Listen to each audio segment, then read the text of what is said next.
Hi, I'm Randolph Peters. I'm a composer. I live in Winnipeg, and I also teach music composition at York University in Toronto. But the last 2 years, I've been delivering all the courses online, and so why not live here, where all the snow is and the infinite cold? For sure. Oh yeah, Yeah. these days. Yeah, we'll put this out in March, but I that'll know. still Well, be hey, fresh. March. Like I was alive in '66 when we had the famous blizzard. I remember '97. I think this year is it's a contender. You know, Yeah, yeah. this is more to the concept of the piece.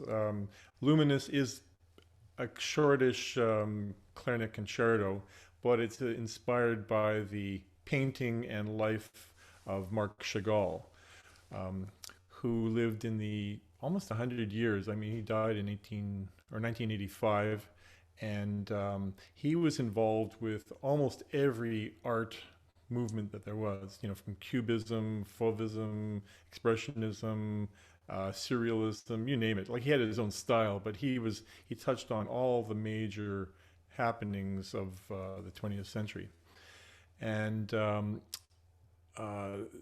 so the inspiration for this actually came when the Museum of the Beaux-Arts Museum in Montreal actually had an exhibit.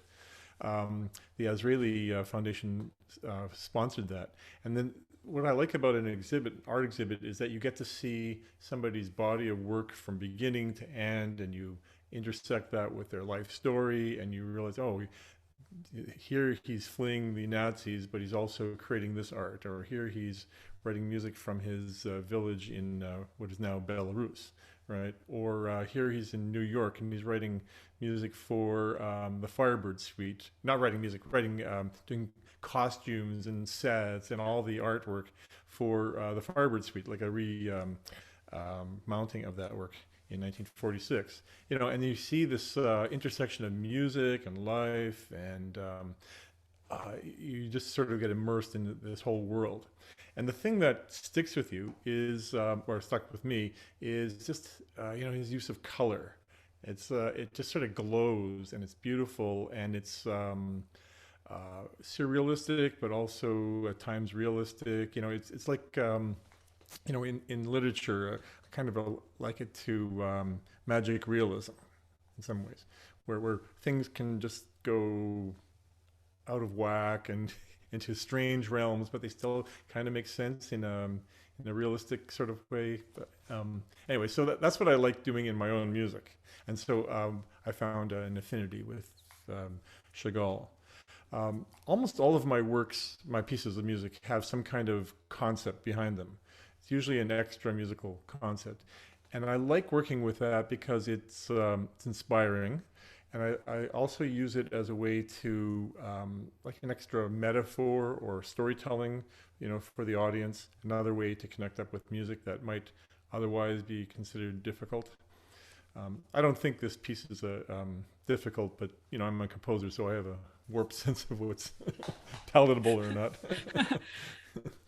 Anyway, so that was great. The Chagall, and I just kept that in my back pocket. I have to return to this, and I want to write for it. So then, when the Manitoba Chamber Orchestra approached me, would you like to write a piece for Connie Gitlin and the orchestra? I jumped at the chance and I thought, yes, this is the one, because often in Chagall painting or artwork, there are there are musicians.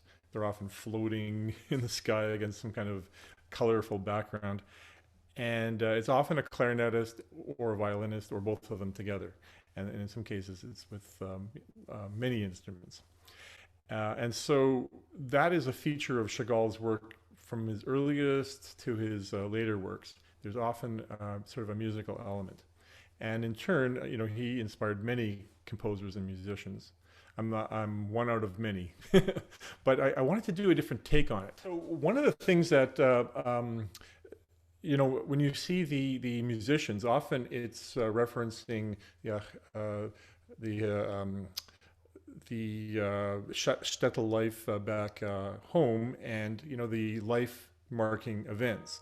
like weddings, funerals, sorrow, dance, and so music and dance and food and exploration of joy or sadness was a big part of that life, and they were not of the background where you stifle those things. They were expressions of that were connected to their spirituality as well, and so that impressed me. So there's a sort of a klezmer element here, and klezmer comes from the word it means vessel of song, and klezmer it's a worldwide music, travels with wherever Jews have spread across the world, but it is also borrows from the cultures that it comes in contact with too.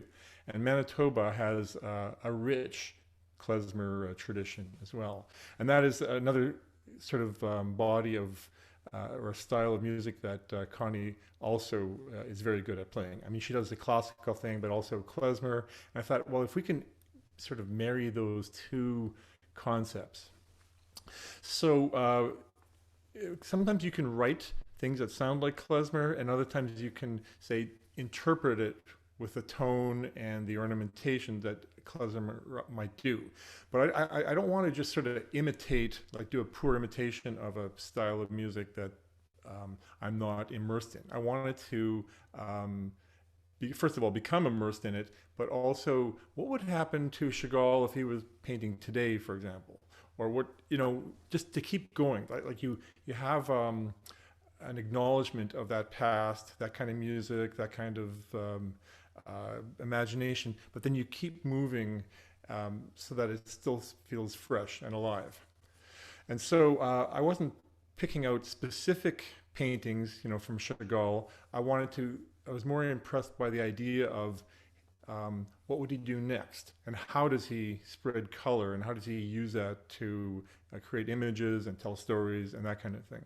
So I was hoping, embody the spirit of it rather than try to imitate a past style. That's basically it. So you will hear a definite reference to klezmer. That's partly the way Connie will play it, and some of it's in the notes themselves. But it's also about the act of creation, and that's where the luminosity, Luminous, the title comes from. So tell us about working with the soloist, Connie Gitlin, and have you worked with Connie before? No, but we knew of each other before. I have heard her play often with the Manitoba Chamber Orchestra, as well as earlier with the Winnipeg Symphony. And so when I heard that it was, her, she was going to be one of the soloists, I thought, this is the perfect project for all of us to work on it together. So we talked, I told her the concept, then basically sent her some music, and she had some notes for me, which is typical of how, any piece usually has a few comments. And I'm getting them from Julian Pelicano as well, the conductor. So some things are, you're right, that was a typo, or no, I need to fix that, or that's tricky, here's how to get around that kind of thing. In other cases, it's like a substitution. Like I'll do something for a soloist that might be, I'm interested in making them look good, but also virtuosic. And sometimes it's awkward, because I don't play the clarinet, although I love writing for it. So then she'll suggest, well, how about this? And then, but this is typical. Every piece I write has something like that going on in it. So is it generally that collaborative process when you're working with a soloist? It's the collaboration sometimes is at different levels. Like it's not, I'm writing the music and then there's some suggestions. It's not like we're sitting in this room together and composing together. That's a different kind of collaboration. But I have her in my head. I have recordings of her, so I know her sound and what she sounds good at. So I'm just trying to embody that, to live with it. So when you were approached by the Manitoba Chamber Orchestra, and you're commissioned to write a piece, actually in any instance, are there usually some specific guidelines you need to follow? Right. They there's usually a length. It can only be this long, and then I say, can I make it just a little bit longer? So there's okay, a little bit of negotiation. The resources or the instruments. So they said, well, we want it just for strings, so we can take it on the road, for example. I said, well, how about some percussion? Because I wanted to add that in there. And okay, you can do that. And then the pandemic happened, and they said, well, we're not sure about how many people we can have on stage because people have to be far apart. So can you reduce the number of percussion instruments so it doesn't take up a lot of room, and we'll probably have a slightly smaller chamber orchestra as well, a number of strings, and all of those things I could accommodate. And I pretty well wrote for everybody in the orchestra. There's everyone has some solo stuff, although they do come together as an orchestra. Like everybody has some individual thing that they play. So, Oh, great. yeah, yeah. And so this one only has two movements. There's a longer movement, which is it's very atmospheric, and it just builds and builds and builds. And then there's a shorter sort of a dance movement, which is mostly in 5/8, which is I'm hoping it'll have a groove to it. So we'll see. No, I trust them. I know they'll groove on that one. if you could describe that 5/8, what is that kind of groove that we can listen for? Well, okay, I'll do it. It's Oh yeah. sometimes it's 3 and 2, sometimes it's 2 and 3, or sometimes there's cross beats, but it's basically that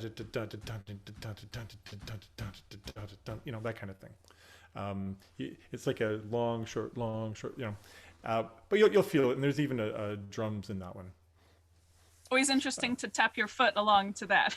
Yeah, So yeah, that'll exactly. be Yeah. fun to listen for. Yeah. So it is a bit of a dance, but then it morphs into this other space where literally thought of them as being floating musicians, like you might see in a Chagall painting, and then the dance groove comes back again. So, Are there? Is it a bit more free in sections? in sections, it sounds free. I mean, it's all metered, but it'll sound free, and you'll hear sounds that sort of build up and transform and change. I was trying to go for the feeling and the act of painting, and those are mostly the strings and the percussion, and then the clarinetist, the soloist, is the floating musician basically. But I was trying to go for the feeling of what it's like to paint rather than the static image of a fixed painting. One of the things that the person I studied with composition often said that when composers write to a painting, or they base their music on a painting, it often creates music which is pretty static in quality. Like it doesn't tend to go places. Now he was generalizing, but the pieces he pointed out tended to follow that pattern. So I don't think of painting that way. I think of painting as being kinetic and dynamic and has motion. So why not have those things in the music as well, rather than just sort of a set piece that you're describing? Randolph, do you paint? Yeah, sorry. I do not. Okay. Have you? It seems that you've done a lot of that study, or you have a great interest in art in general. Well, I'm just a dilettante. I just like it. But, yeah. Again, it's like you go to an art. Well, look at Mussorgsky. Pictures at an exhibition. He's moved to. In that case, there are specific paintings that he's referencing, or Paul Klee and also inspired some composers as well. Or it happens all the time. But this exhibit that happened in Montreal, to see this body of work, to see how Chagall was not just a painter, but he did ceramics and stained glass windows and tapestries and costumes for ballets and operas and set design and books and like you name it, he was into everything. And to see that body of work and the color and the whimsy that seemed to infuse all of his work, that was the inspiration that I took away from that. I wanted to read this great quote just from your program notes. Is wonderful, and maybe you could just comment a bit on it. But Okay. You wrote, unless you want to read it. Which part is that? Just near the end where you talk about the numinous and luminous. Oh yeah. That's yeah. Yeah, it's well, it's the idea. Chagall had kind of this mixed relationship with his Judaism, and he, towards the end of his life, he thought he was more universalist, that he was for speaking to all of humanity. But you can see in his work that you can never really get away from his early beginnings, and you couldn't separate who he was. So he drew upon those traditions and those images for his whole life, and I think that's in his art, as we see in many places. There's this quality in there that can be called numinous, and numinous is one of those university words that I had forgotten, and then it came back to me. It was like, oh yeah, it means filled with a sense of the divine. And so I see that in Chagall's work, and I was hoping to join in and be part of that as well. That's the inspiration in a nutshell. And you say Chagall evokes a sense of awe and wonder in his art, his life, and his loves. The luminosity of his art is numinous. I love that. Oh, well, thank wonderful. You. Looking ahead to March, thinking ahead. It's coming up March. Pretty soon now, eh? Yeah. And I'm curious if you're planning on attending any of the MCO rehearsals. Oh yeah, of course. I do that all the time. There are some performers who don't like to have the composer there right away because they want to. But I think it's just it saves rehearsal time. If there's a question, or if there's a transcription error or something, or you need to come up with a solution, I could be there to help solve that. I'm not there to get my music right from the beginning. I mean, it's a process, and I think I can help that process. Yeah, so, I was going to ask, like, how involved you like to be during that rehearsal, especially with an ensemble. I'm sure it's different than with just a small ensemble or a soloist. Well, it's you also have to give time for an ensemble to figure out what are they playing. I mean, they know the notes, but they don't know what everyone else is playing, and they have to listen and figure out, oh, this is how it all comes together, right? So there's that bit of time where it just doesn't quite gel, and then it does, and it happens almost every time. So I am not worried. Must be so wonderful to hear it in just a matter of a few days go from those first notes being played until the performance. It's such an exciting time. It is. It's I have the software nowadays. You can print out your music, you can edit it, and it does a little bit of playback as well. And playback is getting better, but it's just not the real thing. But I do have a sense of how this piece goes or should go. So I mean, I wrote it, but it's sometimes you write a piece because you want to hear what would this sound like, and you don't really know because it's kind of experimental. And other times you have a vision or a sound vision, and you write it because that's what you heard. I try to have a mix of those two things. This is what I heard, but I also, what would happen if you do this? So there's a bit of a question mark behind it as well. And well, we just already said it's so exciting to hear the piece rehearsed and then performed live, and especially this world premiere. So what are you most looking forward to when Luminous is performed by the MCO, and what do you hope the audience will experience at the concert? Well, I always hope they experience something magical. It doesn't always happen, but I want that experience for people. Also, I just love, when you get to play with people you've known for a long time, your friends, musicians that you really respect because you've heard them for years, and then you get to make music with them. That is really special. And after 2 years I don't think I've heard a live concert in about 2 years now. I know some people have gone out, but I've listened to some online concerts. It's, it's not the same thing. Let's admit it. But live music is where it's at, and I'm really looking forward to that. Yeah, our audiences are too, I'm sure. Yeah, exactly. Yeah. So this will be maybe the first time you're finally amongst musicians in that setting. Actually, it is. Yeah. Yeah, in a few years. Wow. I mean, there's been some music made, but it's all been transmitted electronically, and Yeah. So this is good. Let's keep our fingers crossed. Yes. Yeah, and it's our honor that this will be kind of the first after all these years, this COVID time, to see you there. Then that'll be very exciting. Excellent. I'm just thankful to soon hear live music again. I'm really looking forward to working with the musicians and Connie and Julian Pelicano. Sorry, and yeah, I'm just looking forward to making music again. For sure. Can't wait. Well, I'll see you at the concert. I'll see you at the rehearsals too. Oh, for sure. Okay, good. Well, Yeah, now I know yeah. who you are. Yeah, for sure.